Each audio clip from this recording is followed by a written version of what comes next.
Hey everybody, it's me again. I'm going to answer another question and spin another story for you. The question was, have I ever had, how many disasters, or talk about some of the disasters that we've had to deal with in a live concert situation. It's live music, man, and you just have to keep going. One of my favorite disasters was one that we used to make happen on purpose with Kyuss. I used to have this dream I'd have that our bus was like this alien vehicle that when we showed up at a venue, we attached all our tentacles to the venue and we would start to drain the venue of electricity. We were just energy vampires, sucker aliens. So everything we plugged in was another way for us to suck some more power out of a building. We would get to some of these smaller venues and we would talk to the owners of the club, say, hey, we're pretty loud and we draw a lot of power, are we going to be okay? We're going to blow any fuses? And nobody would ever admit that they didn't have enough power in their venue. So we would get up on stage and all those ampegs would get turned to 10. And I'd be busting the PAs, as hard as I could. Circuits would blow. And I'd look to the stage and Josh would throw his hands up and I'd throw my hands up and we were like, victory! We've done it again. We've blown up another building. We used to just kind of take pride in it in a sick way. So I don't know, kind of self-inflicted disasters that we enjoyed doing. Another guy I worked with, Jack White, had a really interesting approach to things going wrong on stage, and he took it as inspiration. When things would go wrong on stage, he would run with it. Like if his vocal mic got knocked over, or there was something that happened, he would run over to another vocal mic and sing that, or pull the mic off of a drum set and sing into that. So I love that he never let any of that kind of shit stop him. A lot of the disasters that we would have in the analog days I could deal with.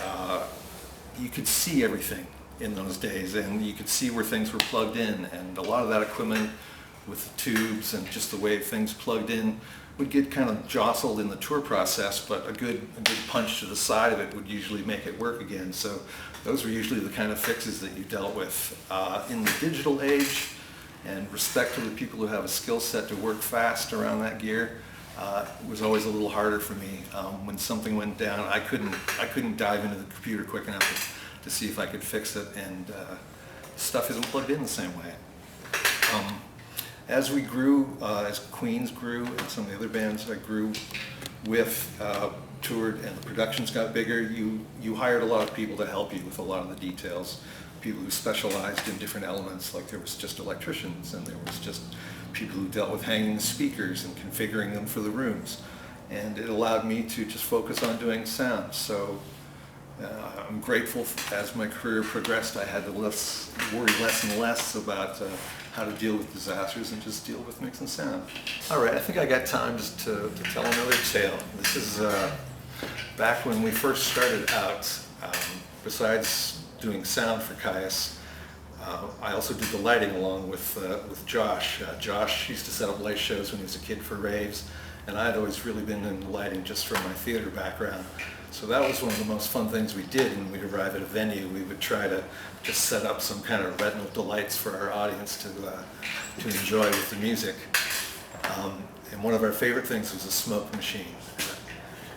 In the old days, I know the smoke that came out of those things wasn't good for you. I don't know that it's still, if they've changed the formula enough to make it good for you. But we used to have so much fun with this fog machine. We played a gig in Boston once and filled the room so heavily you could not see the band, you could not see other people in the audience. The owner couldn't find me to turn off the machine. It was awesome, and it went on for about 20 minutes till they finally figured out how to open some doors and clear the place out. But people were completely blind in this venue. It was fantastic. Another thing we did with the smoke machine, we did a tour with Ween. Kyuss and Ween did a tour together. Might sound like an odd combo musically, but spiritually and stuff, it aligned perfectly. We had a tour bus, and we're playing, I think it was up in Seattle, and we brought the smoke machine onto the tour bus with us, along with a couple of big balloons of nitrous. And so we proceeded to fill the tour bus up with smoke.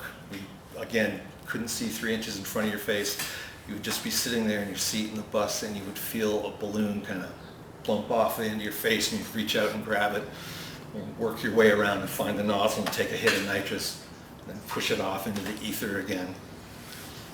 And then another thing we did on that same little round of tripping out on the bus, these buses, the older buses had like a little porthole on the roof.